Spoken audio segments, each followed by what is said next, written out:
Hi everybody, my name is Madison, for those of you who don't know.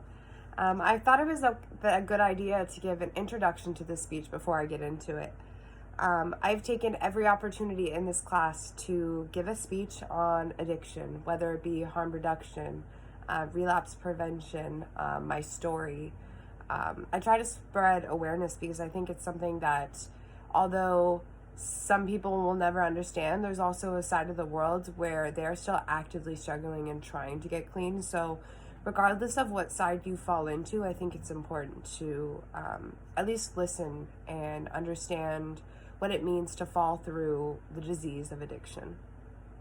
I do want to say there is a trigger warning needed for this video because it does discuss active addiction and overdosing. But with that being said, let's jump into it. 758 days. The earth has circled the sun twice since the last time I used any illicit substances.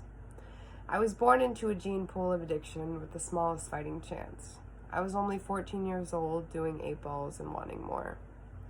From my tough upbringing, I taught myself how to survive for years, but in my early adulthood, I had to teach myself sobriety. With the paths of recovery looking different for everybody, I got the opportunity to see what works for me. Now, with this being said, there's a stigma around addicts that society has created. It's oftentimes frowned upon to recover out loud, so to speak. The reason for it being so important to me to speak out on my active path of addiction and recovery is because for 7 years, I hid in closets. I used until 4 in the morning. I'd be dope sick, showing up to new jobs and having to quit. The family around me only knew when I was overdosing, but I quickly convinced them that I was okay. Like I just stated, I had to convince them, meaning I hadn't even admitted to myself that I was an addict. For some people, when asked to express gratitude or tribute, they would be writing about people or places that touched their lives.